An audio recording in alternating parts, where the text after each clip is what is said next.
அனைவருக்கும் வணக்கம். ஃபேட்மேன் ரவீந்தர் இருக்கார் இல்லையா, அவர் வந்து பார்த்தீங்கன்னா அர்ச்சனாவுடைய பிஆர் அப்படின்னு சொல்லி ஒருத்தவங்க சொல்லியிருக்காங்க. யார் அப்படிங்கிறத அப்புறம் சொல்கிறேன். இப்போ வந்து அவங்க என்ன கருத்து சொல்கிறாங்க அப்படின்னா, இவர் ரவீந்தர் பார்த்தீங்கன்னா முழுமையாக வந்து ஒரு பக்கமாக சாஞ்சு அர்ச்சனாவுக்கே முட்டு கொடுத்துட்டு இருக்காரு அப்படிங்கிறாங்க.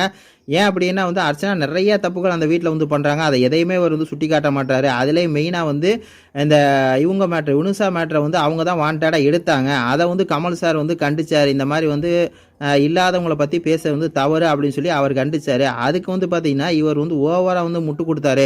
அது வந்து எப்படி பார்த்தாலுமே நிக்சன் பண்ணது தப்பு தான், மன்னிப்பு கேட்டான். ஆனால் அதுக்கப்புறமா திருப்பி கொண்டது தன் சுயநலத்துக்காக பயன்படுத்தினதே இந்த அர்ச்சனா தான் அப்படிங்கிறது எல்லாருமே வந்து சொன்னாங்களே. ஒரு பக்கம் வந்து பார்த்தீங்கன்னா ஜேம்ஸ் வசந்தன் சார் கூட வந்து அதை எடுத்துகிட்டு வந்தது அர்ச்சனா வந்து ஒரு அசிங்கமானவள் அப்படின்லாம் சொல்லி குறிப்பிட்டார். அதே மாதிரி தான் இவங்களும் சொல்கிறாங்க. ஆனால் அந்த எல்லா நேரத்துலையும் வந்து பார்த்தீங்கன்னா அர்ச்சனா பண்ணது சரிதான், அர்ச்சனா பண்ணது சரிதான் அப்படின்னு சொல்லி இவர் வந்து ஒத்துக்கிட்டே இருக்கார் ஃபேட்மேனு.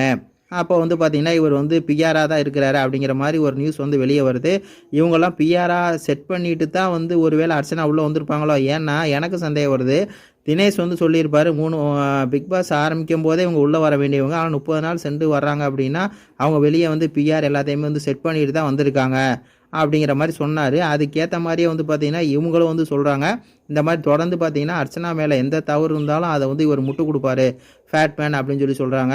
அதுக்கு ஒரு உதாரணம் என்ன அப்படின்னா, உரிமை குரல் இவங்க வந்து நிக்சன் மேலே வந்து தூக்குனாங்களே, அந்த மாதிரி நிக்சன் வந்து என்னை சொருகிடுவேன் அப்படின்னு சொல்லி அந்த நேரத்தில் என்ன சொன்னாங்கன்னா, நிக்சனை வந்து பேச விட்டுருக்கணுமா, கமல் சார் அதை நிப்பாட்டி அவரே வந்து பார்த்திங்கன்னா நிக்சனை கண்டிச்சிடக்கூடாது, அர்ச்சனாவே வந்து பேச விட்டுருக்கணும் அப்படின்லாம் சொல்லி பார்த்திங்கன்னா முரட்டு முட்டு கொடுத்துக்கிட்டு இருந்தார் நம்ம ஃபேட்மேனை. அப்போ இதெல்லாம் குறிப்பிட்டு தான் சொல்கிறாங்க. இந்த மாதிரி ஃபேட்மேன் வந்து பார்த்திங்கன்னா அர்ச்சனாவுடைய பிஆராக இருக்க நிறையா வாய்ப்பு இருக்குது. ஏன்னா அவருக்கும் அவர் தெரியும்ல சினிமா துறையில் இருக்கிறனால 2 பேர்த்துக்கும் வந்து பார்த்திங்கன்னா பேச்சுவார்த்தை நடந்து பிஆராக கூட இருக்க வாய்ப்பு இருக்குது அப்படிங்கிற மாதிரி நியூஸ் வெளியே வருது.